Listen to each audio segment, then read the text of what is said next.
morning, good day, and good anything for you. It's depend with your schedule right now when you watch this video. Okay, and now we will continue our lesson. We will learn about the newest material. Last week we have learned about noun. What is noun, kinds of noun, and etc. And now we will continue the newest material that is about verbs. We will learn about the verb, what is verb, the meaning of verb, the usage of verbs, and etc. Pada video pembelajaran kali ini kita akan belajar tentang verbs. Nah, apa itu verbs, bagaimana penggunaannya, pengertiannya, kita akan bahas pada video pembelajaran berikut ini. Ini dia, perhatikan ya. Verb is part of speech that express action, being, or state of being. Atau di dalam bahasa Indonesia, kata kerja adalah kata yang menyatakan tindakan, suatu perihal, atau suatu keadaan. Nah, kata kerja merupakan jenis kata yang paling penting dalam suatu kalimat. Tanpa ada kata kerja, kita tidak bisa membuat kalimat. Bahkan dalam bahasa lisan, hanya dengan sebuah kata kerja saja, kita sudah bisa mengungkapkan sebuah gagasan yang sudah dapat dimengerti oleh orang lain. Contohnya adalah lari, melompat, dan lain-lain. Kata-kata seperti ini merupakan kata kerja yang sudah dapat dimengerti dalam suatu konteks tertentu. Perhatikanlah contoh-contoh yang sudah Bapak buat untuk memperoleh pemahaman yang lebih mendalam. Nah, contoh yang nomor 1 adalah Marissa runs. Contoh nomor 2, Marissa is run out to hospital. Contoh nomor 3, Marissa is sick. Nah, dalam kalimat pertama, kata kerja runs itu menyatakan tindakan yang Marissa lakukan. Nah, kata kerja ini menjawab pertanyaan, what does Marissa do? Apa yang Marissa lakukan? Nah, apa yang Marissa lakukan? Marissa berlari. Nah, pada kalimat kedua, kata kerja is run juga menerangkan tentang perihal apa yang dilakukan terhadap Marissa. Nah, kata ini menjawab pertanyaan, what is done to Marissa? Apa yang dilakukan terhadap Marissa? Dia dilarikan ke rumah sakit. Nah, kalimat yang ketiga menerangkan bagaimana keadaan Marissa dan menjawab pertanyaan juga, how is Marissa? Bagaimana Marissa? Dia sakit. Nah, dari contoh-contoh di atas, kita tahu bahwa kata kerja run, is run, dan juga is itu menjelaskan kepada kita tentang kata Marissa yang dikatakan sebagai subjek atau pokok kalimat. Jadi dapat pula dirumuskan bahwasannya verb is a word that tell us something about its subject, atau kata kerja adalah kata yang menjelaskan kepada kita tentang pokok kalimatnya. Nah, kita lanjutkan. Yang selanjutnya adalah pada pembahasan kata kerja itu dia terbagi menjadi 3. Yaitu yang pertama dia ada kinds atau macam, yang kedua ada types atau jenis, dan yang ketiga ada usage atau pemakaian. Nah, kita masuk ke dalam pembahasan yang pertama. Yang pertama adalah kinds of verbs atau macam kata kerja. Nah, macam kata kerja ini dia ada dibagi 2. Yang pertama ada transitive verbs dan yang kedua ada intransitive verbs. Nah, kita bahas yang pertama dulu ya. Yang pertama tadi adalah transitive verbs atau kata kerja transitif. Adalah kata kerja yang masih memerlukan adanya objek atau pelengkap agar kalimat tersebut mempunyai pengertian yang jelas. Nah, maksudnya bagaimana? Ide, coba perhatikan contohnya. Di sini Bapak buat ada 2 contoh. Alida buys bla bla bla bla. Yang kedua, Rendra saw bla bla bla. Nah, membaca kalimat-kalimat ini, orang akan bertanya-tanya, Alida buys what? Membeli apa? What does Alida buy? Alida membeli apa? Demikian juga dengan kalimat berikutnya, Rendra saw. Nah, Rendra melihat apa dia? Melihat siapa? What did Rendra see? Who did Rendra see? Jadi, kata kerja buys dan saw masih menuntut adanya objek agar kedua kalimat tersebut mempunyai pengertian yang lengkap. Nah, jika dia sudah ada objek, maka dia menjadi seperti ini. Alida buys, misalkan kita buat objeknya adalah a new car. Kemudian Rendra saw, melihat apa tadi dia? Bapak buat di sini Rendra saw a plane. Nah, yang ketiga Rendra saw who? Rendra melihat siapa? Nah, kita buat di sini objeknya adalah Rendra saw a girl. Nah, jadi kata-kata seperti buys, saw, semacam ini yang disebut dengan transitive verbs Dan hanya kalimat-kalimat dengan kata kerja seperti ini pula yang dapat diubah menjadi kalimat pasif. Nah, nanti ya kita pelajari apa itu kalimat pasif, apa itu kalimat aktif. Nah, untuk menguji apakah suatu kata kerja termasuk ke dalam golongan transitif atau tidak, ini sebenarnya gampang. Nah, kita bisa melakukannya dengan mengajukan pertanyaan-pertanyaan seperti yang sudah Bapak buat tadi dengan what atau who untuk menentukan dia transitif atau intransitif. Nah, begitu dia ya. Nah, kemudian yang kedua adalah intransitive verbs. Nah, intransitive verbs ini adalah lawan kata dari transitive verbs. Kalau tadi transitive verbs adalah kata kerja yang tidak memerlukan adanya objek. Kalau tadi transitive verbs adalah kata kerja yang memerlukan adanya objek, kalau dia intransitif adalah kata kerja yang tidak memerlukan adanya objek atau pelengkap. Karena tanpa objek, kita sudah paham maksudnya. Nah, Bapak akan membuatkan contoh. Ini dia sudah Bapak buat contohnya. Contoh yang pertama adalah many people have arrived. Contoh yang kedua, that man sleeps. Nah, pada kalimat-kalimat ini kita tidak bisa bertanya dengan what have many people arrived. Banyak orang telah tiba apa? Nah, tidak juga bisa bertanya dengan who have many people arrived.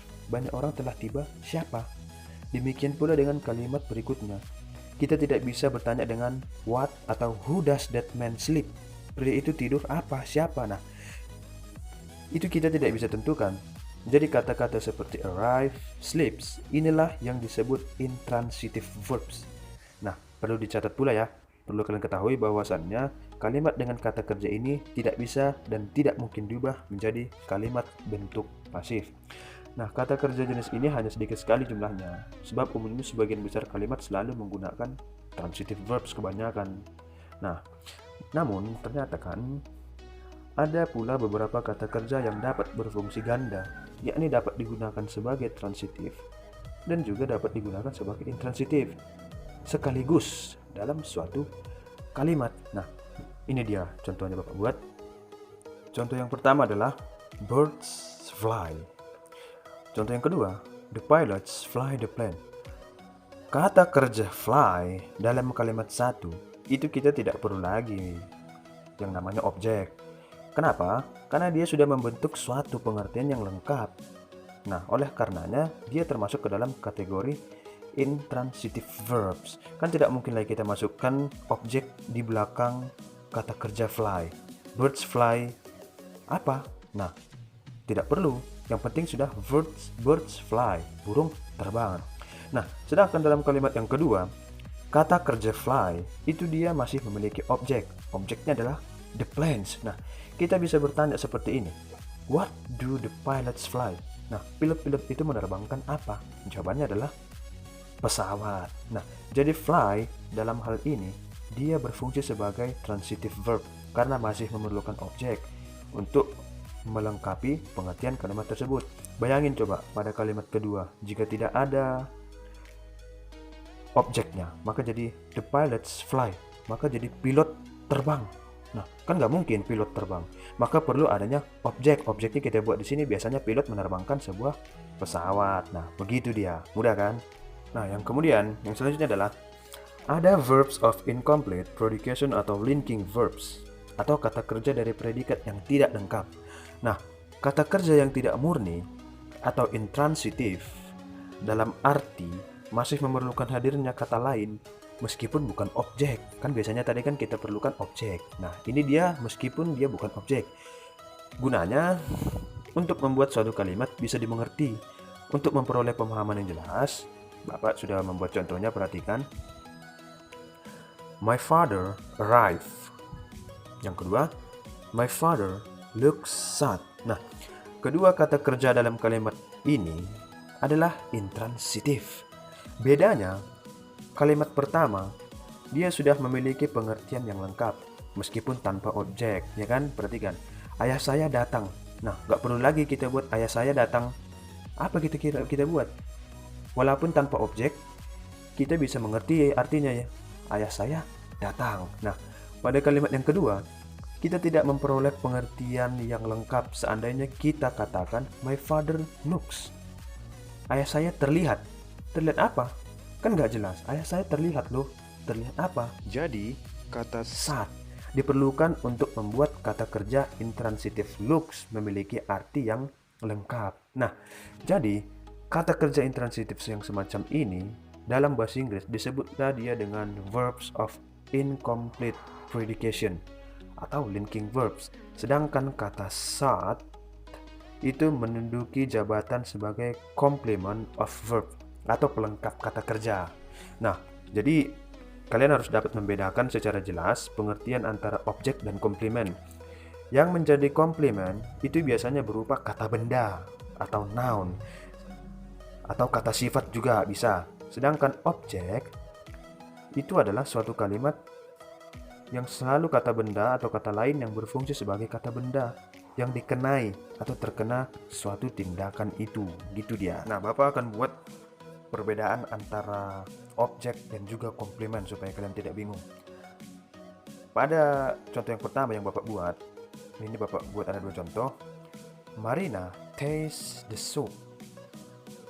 Contoh nomor 2, this cake tastes delicious. Nah, pada contoh kalimat yang pertama, the soup itu adalah kata benda. Nah, jika dia kata benda, dia termasuk ke dalam kategori objek. Maka bayangin, kalau tidak ada the soup, tidak ada supnya, maka Marina taste what? Marina mencicipi apa? Tidak jelas. Maka kita buat di sini objeknya adalah soup. Nah, misalkan contoh nomor 2, this cake tastes delicious.